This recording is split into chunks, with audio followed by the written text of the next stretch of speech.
میں اور آپ ایک نہیں ہیں، ہم الگ ہیں کہ ملیالی مسلمان اور بہاری مسلمان اور بنگالی مسلمان ایک ہیں، یہ بالکل غلط آئیڈیا ہے۔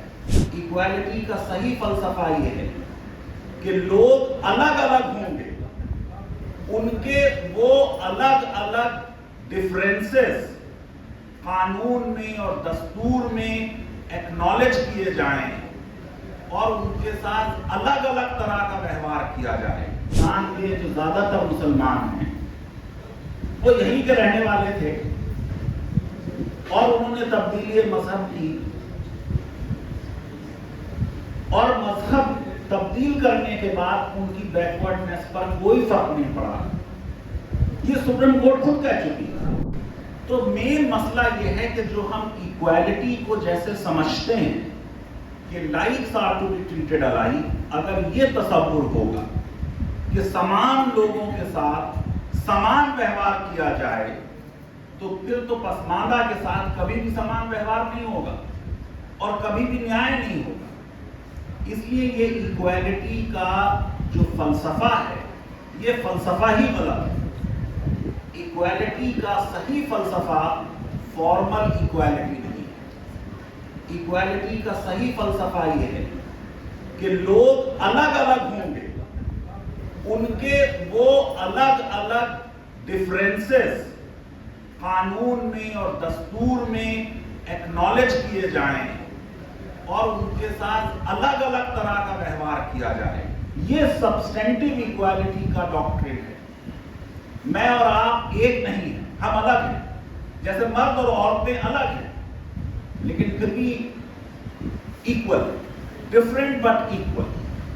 تو سب سے پہلے ہمیں یہ ریکوگنائز کرنا چاہیے کہ ہمارے سماج میں الگ الگ طرح کے لوگ ہیں۔ انگریزوں نے جو سب سے بڑا اس ملک کے ساتھ ظلم کیا وہ یہ کہ ہماری جو سماج کی ڈائیورسٹی اور وبھنتا تھی اس کو ختم کر کے ہم کو یہ سمجھایا کہ سارے دیش میں ایک ہی طرح کے ہندو ہیں یا سارے دیش میں ایک ہی طرح کے مسلمان ہیں۔ یہ جو آئیڈیا ہوموجینٹی کا ہے کہ ملیالی مسلمان اور بہاری مسلمان اور بنگالی مسلمان ایک ہیں، یہ بالکل غلط آئیڈیا ہے۔ جیسے کہ ہندو ایک طرح کے نہیں ہیں، جو آندھرا پردیش کے ہندو ہیں ان کی الگ کسٹمز ہیں، وہاں ماما سے، سگے ماما سے بھانجی کی شادی ہوتی ہے، بہار اور ہریانہ اور یوپی میں نہیں ہو سکتی، گاؤں میں ہنگامہ ہو جائے گا اگر کوئی ماما اپنی بھانجی سے شادی کرے۔ لیکن انہوں نے یہ تصور دے دیا اور اس تصور کے ناطے جو ڈائیورسٹی تھی اس کو اوور لک کیا گیا۔ ٹھیک کہا علی اکبر صاحب نے، شاید آئیڈیلی اور تھیولوجیکلی یہ بات صحیح ہو سکتی ہے کہ شاید جتنا بڑا اسٹیٹمنٹ ایکویلٹی کے لیے اسلام نے کیا اتنا اسلام سے پہلے کسی لا نے نہیں کیا یا کسی مذہب نے نہیں کیا۔ جو حضرت کا خطبہ حج ہے کہ کسی عربی کو، کسی اجمی پر کوئی فضیلت حاصل نہیں اور کسی گورے کو اور کسی کالے کو کوئی فضیلت حاصل نہیں، ظاہر ہے کہ وہ ایک ایکویلٹی کا اسٹیٹمنٹ ہے۔ لیکن آپ کو معلوم ہے کہ جس طریقے سے ہمارا اسلامک لا ڈیولپ ہوا حضرت کے دنیا سے وصال فرمانے کے بعد، ہم اپنی وہ جو ٹریڈیشنل ٹرائبل سوسائٹی کی انیکوالٹیز تھی دھیرے دھیرے دھیرے دھیرے کر کے سب لے آئے، اور ہمارے سماج کی نہ صرف ہندوستان کے بلکہ عربوں میں بھی یہ کہنا کہ صاحب سب ایک ہی صف میں کھڑے ہو گئے، محمود و ایاز، جیسے اقبال نے کہا، نہ کوئی بندہ رہا نہ کوئی بندہ نواز، بندہ و صاحب و محتاج سبھی ایک ہوئے، تیری سرکار میں آئے تو سبھی ایک ہوئے۔ یہ محمود غزنوی اور ان کے غلام ایاز کا ذکر ہے۔ یقیناً نماز پڑھی ہوگی ضرور دونوں نے ساتھ میں،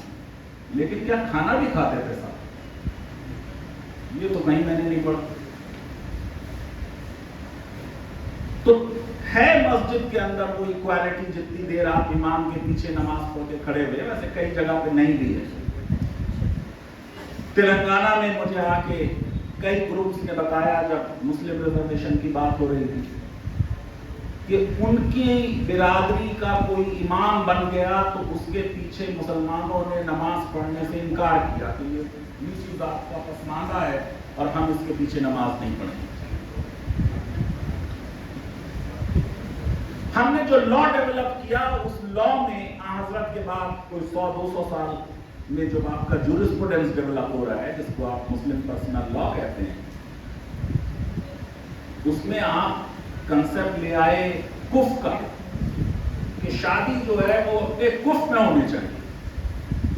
اور اس میں آپ نے کہا کہ کف جو ہے وہ برادری ہے، اور شادی کرتے وقت دیکھو بھائی کون لوگ ہیں۔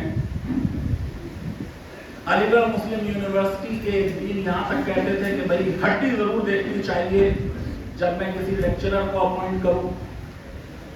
تو اس طرح یہ پورا سماج میں جو برادری یا ٹرائب، یہ پورا کنسپٹ جو ہے عربوں میں بھی آ گیا اور ہندوستان میں تو موجود تھا۔ سپریم کورٹ کے فیصلے ہیں کہ تبدیلی مذہب سے کسی بھی سماج کی بیکورڈنس ختم نہیں ہوتی۔ اگر یہ بات تسلیم کی جائے کہ ہندوستان کے جو زیادہ تر مسلمان ہیں وہ یہیں کے رہنے والے تھے اور انہوں نے تبدیلی مذہب کی، اور مذہب تبدیل کرنے کے بعد ان کی بیکورڈنس پر کوئی فرق نہیں پڑا،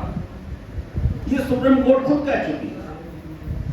تو پھر صرف مذہب کی بنیاد پر پریزیڈنشل آرڈر میں شیڈیول کاسٹ کی ڈیفینیشن میں مسلمان دلتوں کو کیوں نہ شامل کیا جائے، اور کیوں سپریم کورٹ اس پیٹیشن پر ہیئرنگ کرنے سے کتراتی۔ بات کہی جاتی ہے کہ صاحب تبدیلی مذہب کے بعد فائنینشل اسٹیٹس بہت اچھا ہو گیا، اس پہ ریسرچز ہو چکی ہیں، زیادہ تر لوگوں کا اچھا نہیں ہوگا۔ علی گڑھ میں میرے ایک ٹیچر تھے، وہ بھی اپنے آپ کو پور کہتے تھے، ہم راجپوت ہیں۔ میں نے ایک دن ان سے پوچھا جب میں طالب علم تھا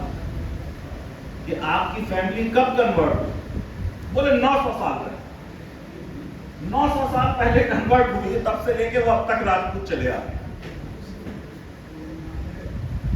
علی انور صاحب نے اپنی کتاب میں لکھا ہے خود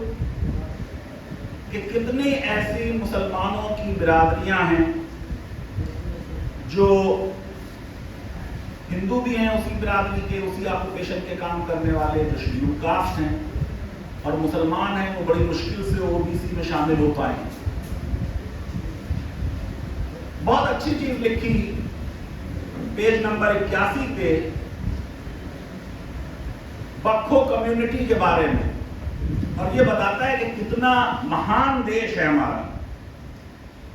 کہ یہ وہ لوگ ہیں، یہ وہ برادری ہے جو کسی کے یہاں جب بچہ پیدا ہوتا ہے، ظاہر ہے کہ ہم لوگ جو ہیں بہت ہی اینٹی ویمن ہیں، تو بچہ پیدا ہونے میں سیلیبریشن صرف بیٹے کے ہونے میں ہوتا ہے، بیٹیوں کے یہاں ہونے میں نہیں ہوتا۔ میرا ذاتی تجربہ ہے کہ اپنے بارے میں بھی اور اپنے دوستوں کے یہاں جب ولادت ہوئی تو ظاہر ہے کہ زیادہ تر ولادت اچھے ہاسپٹلس میں ہوئی، تو میں عام لوگوں کی بات نہیں کر رہا ہوں، میں ان کی بات کر رہا ہوں جو آفیسرس ہیں، ڈاکٹر ہیں، پروفیسرس ہیں۔ اگر گائنیکولوجسٹ ہی باہر نکل کے آپ کو بتاتی ہے، مطلب آپ کی بیگم صاحب اندر گئی ہوئی ہیں لیبر میں، آپریشن تھیٹر میں، بچے کی جیسے ہی رونے کی آواز آئی اور اگر کوئی نرس باہر نکل کے آئی تو سمجھ لیں بیٹا ہوا ہے، کیونکہ وہ آتے ہی کہے گی بیٹا، اور اگر کوئی نہیں آیا آدھے گھنٹے تک تو وہ لاسٹ میں بیچاری گائنیکولوجسٹ آئے گی اور وہ آپ کو بڑی کنسول کرتی ہوئی کہے گی لکشمی آئی ہے، چاند سی بیٹی آئی ہے، بیٹے کے لیے بیٹا آئے نہ پھر، لیکن یہاں ذرا سا کچھ بڑی خوبصورت بچی ہے۔ ابھی جو سوال پورے پسماندہ موومنٹ نے ریز کیا ہے، اور وہ ظاہر ہے کہ وہ سوال بھاگیداری کا ہے اور وہ بیکورڈنس کا ہے۔